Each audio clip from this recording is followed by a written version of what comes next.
Hello guys, നമ്മളിന്ന് നോക്കാൻ പോകുന്നത് 4ാം ക്ലാസ്സിൻ്റെ എൻവയോൺമെൻറ്റ് ടെക്സ്റ്റ് ബുക്കിലെ ഫസ്റ്റ് ചാപ്റ്ററാണ് ഫീൽഡ് ആൻഡ് ഫോറസ്റ്റ്. അപ്പോൾ നമുക്ക് ഫസ്റ്റ് ഭാഗം നോക്കാം. Why don't you come down and play with me? Ask the fish looking up at the squirrel on the tree. അപ്പം നിനക്ക് എൻ്റെ കൂടെ വന്ന് കളിച്ചൂടെ എന്നാണ് ചോദിക്കുന്നത്. ആസ്ക് ദ ഫിഷാണ് ചോദിക്കുന്നത്. ആരോടാണ് ചോദിക്കുന്നത്? സ്ക്വിറൽ ഓൺ ദ ട്രീ, മുകളിലുള്ള സ്ക്വിറലിനോടാണ് ചോദിക്കുന്നത്. അപ്പം on hearing this, the frog laughed and teased. Haha, imagine the squirrel's condition if he gets into the water. അപ്പോൾ ഇത് കേട്ട ഓൺ ഹിയറിംഗ് എന്ന് പറയുമ്പോൾ ഇത് കേട്ട ഫ്രോഗ് ചിരിക്കുകയാണ്.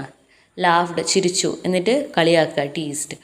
എന്താണ്? ഹഹാ, നിങ്ങളൊന്ന് ആലോചിച്ച് നോക്കൂ. ഇമാജിൻ സ്ക്വിറൽ കണ്ടീഷൻ, വെള്ളത്തിലേക്ക് വന്ന സ്ക്വിറൽ എങ്ങനെയാണ് കളിക്കുക എന്നുള്ളത് നിങ്ങളൊന്ന് ആലോചിച്ച് നോക്കൂ എന്നാണ് ഫസ്റ്റ് പേജിലുള്ളത് നമുക്ക് മനസ്സിലാക്കാൻ സാധിക്കുന്നത്.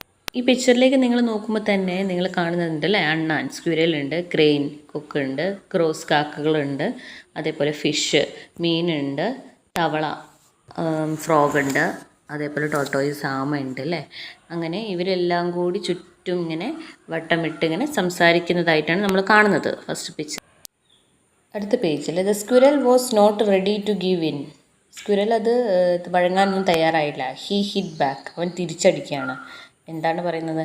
Can you climbed A tree and jumped along it's branches like I do? ഞാൻ ചെയ്യുന്നത് പോലെ ചാടാനും കയറാനും ഒക്കെ നിങ്ങൾക്ക് കഴിയുമെന്നാണോ ചോദിക്കുന്നത്.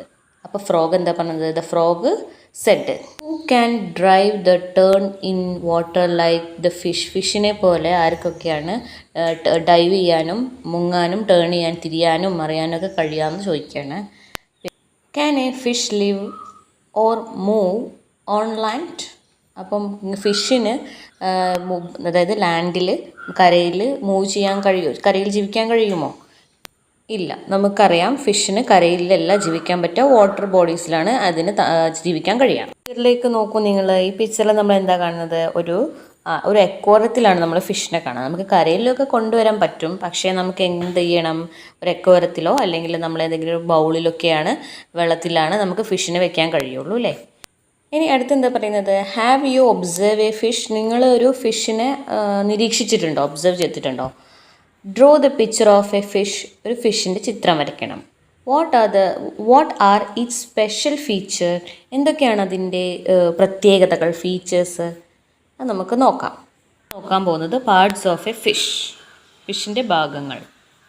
അതായത് ഫിഷിൻ്റെ കണ്ണ്, ഫസ്റ്റ് നമ്മൾ കാണുന്നത് ഐ, പിന്നെ മൗത്ത്, വായ, പിന്നെ ഗിൽസ് കവർ, ചെളുക്ക മീൻസ് ഗിൽസ്, ചെകിള, അതിനെ കവർ ചെയ്യുന്ന ഭാഗമാണ് ഗിൽസ് കവർ, തോട്, കട്ടിയുള്ള ഭാഗം. അതുപോലെ പെൽവിക് ഫിൻ എന്ന് പറഞ്ഞാൽ അടിഭാഗത്ത് ഒരു ജോഡി ചിറകുകളാണ് പെൽവിക് ഫിൻ എന്ന് പറഞ്ഞാൽ. അതുപോലെ പെക്ട്രൽ ഫിൻ എന്ന് പറഞ്ഞാൽ എന്താ? നെഞ്ചത്തുള്ള ചിറകിനെയാണ്. അതുപോലെ ഡോർസൽ ഫിൻ എന്ന് പറഞ്ഞാൽ മേൽഭാഗത്തുള്ളത്, ടെയില്, വാല്, പിന്നെ ആനുവൽ ഫിൻ എന്ന് പറഞ്ഞാൽ മലദ്വാരത്തിൻ്റെ അടുത്തുള്ള ചിറക്, പിന്നെ സ്കെയിൽസ് അറിയാലോ, നമ്മൾ ചുരണ്ടി പോക്കുന്ന ഭാഗം തോട് എന്ന് പറയും. അപ്പോൾ ഇത്രയും ഭാഗം നിങ്ങൾ നോട്ട് ചെയ്ത് വെക്കണം, നമുക്ക് ഇമ്പോർട്ടൻ്റ് ആണ് ഈ ഭാഗങ്ങളൊക്കെ കേട്ടോ. അപ്പോൾ ഇവിടെ പറയുന്നുണ്ട് examine the picture given below carefully. നിങ്ങൾ ഇവിടെ കൊടുത്തിട്ടുള്ള പിക്ചർ ഒന്ന് സൂക്ഷിച്ച് നോക്കുക എന്ന് പറയുന്നുണ്ട്. അപ്പോൾ നോട്ടീസ് ദ ഷേപ്പ് എങ്ങനെയാണ്? ഒരു തോണി പോലെയുള്ളൊരു ആകൃതിയാണ് വരുന്നത് അല്ലേ.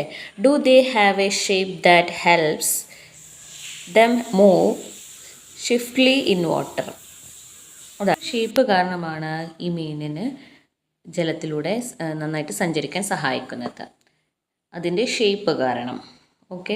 പിന്നെ ഇവിടെ എന്താ പറയുന്നത്? The boat like shape with both ends pointed enable the fish to move through water. അതായത് അതിൻ്റെ ഒരു ഷേപ്പ് കാരണം, രണ്ടറ്റം കൂർത്ത പോലെ നിൽക്കുന്ന ഷേപ്പ് കാരണം അതിന് വെള്ളത്തിലൂടെ അതിൽ നീന്താൻ സഹായിക്കുന്നു. The fins also help the fish to swim in water. അതിൻ്റെ ഫിൻസ്, ചിറകുകൾ എന്താ ചെയ്യുന്നത്? ഹെൽപ്പ് ചെയ്യുന്നു, അതിന് ജലത്തിലൂടെ നന്നായിട്ട് നീന്താൻ ഹെൽപ്പ് ചെയ്യുന്നു. ഓക്കെ, നമുക്കിനി നോക്കാനുള്ളത് an organism has certain peculiarities that help it to live in its dwelling place. It is called adaptation. അപ്പോൾ ഒരു ക്വസ്റ്റ്യൻ നമുക്ക് കിട്ടി, എന്താണ് അഡാപ്റ്റേഷൻ? What is adaptation? നമുക്ക് അതിൻ്റെ ആൻസർ എന്താണെന്ന് നോക്കണ്ടേ. അതായത് ഒരു ജീവിക്ക് അതിൻ്റെ വാസസ്ഥലത്ത് ജീവിക്കുവാൻ സഹായിക്കുന്ന തരത്തിലുള്ള സവിശേഷതകളൊക്കെ ഇതിനെ അനുകൂലനം എന്നാണ് പറയുന്നത്. ഫിഷിന് നമ്മളിപ്പോൾ കണ്ടല്ലോ എങ്ങനെയൊക്കെയാണ്, അതിൻ്റെ ഷേപ്പ് ഉണ്ട് അല്ലേ, അതായത് മൂവ് ചെയ്യാൻ പറ്റുന്നൊരു ഷേപ്പ് ഉണ്ട്. പിന്നെ ഫിൻസ് എന്താണ്, അതിൻ്റെ ചിറകുകൾ അതിന് നീന്താൻ സഹായിക്കുന്നു. ഇതെല്ലാം ഒക്കെ അനുകൂലമായിട്ട്. അതേപോലെ വെള്ളത്തിൽ ആണ് അത് ജീവിക്കുക. അപ്പോൾ വെള്ളത്തിൽ ജീവിക്കുവാൻ വേണ്ടുന്ന എല്ലാ ഇതും ഈ മീനുണ്ട്. അപ്പോൾ ഈ ഒരു ചുറ്റുപാടിൽ ജീവിക്കുന്നതിനെയാണ് അതിന് അനുകൂലനം എന്ന് പറയുന്നത്, അഡാപ്റ്റേഷൻ എന്ന് പറയുന്നത്. എന്ന് മനസ്സിലാക്കി വെച്ചിട്ട് ഇത് നിങ്ങൾ പഠിച്ച് വെക്കണം. ഇത് നിങ്ങൾ പോയിൻ്റ് അടയാളപ്പെടുത്തി വെക്കുക കേട്ടോ. ക്വസ്റ്റ്യൻ ഞാൻ തരും, ക്വസ്റ്റ്യൻ ആൻസേഴ്സ് തരും, നിങ്ങൾ പഠിക്കുക. അപ്പോൾ നമുക്ക് ബാക്കി ഭാഗം അടുത്ത വീഡിയോയിൽ ഞാൻ ഇടുന്നതാണ്. അപ്പം ഇത്രയും നേരം കണ്ട എല്ലാവർക്കും താങ്ക് യു.